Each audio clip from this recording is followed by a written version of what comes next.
Ngicela compliment iKaizer Chiefs technical team for kwenza ama-sub. Mfundo Vilakazi I think did positive things. Mina ngicela ukukhuluma ngale ama game amanye ungabonile la wayenza ezinye izinto engazi inetalent ngasho ngathi is wrong coached. That's all.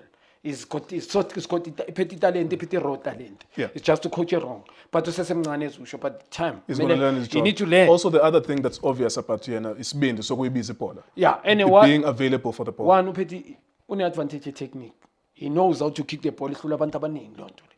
Angithi uyangizwa ngikhuluma ngoNdlovu le waRose. Kube lithola umfundo lapha ethi goal. Uyazi showcase goalkeeper kumele save for a goal. Lo mfana makangena mfethu. Namhlanje he hardly lose the ball. Ama coaches ayibheka lo nto ukuthi uluza ibhola kayingakhi.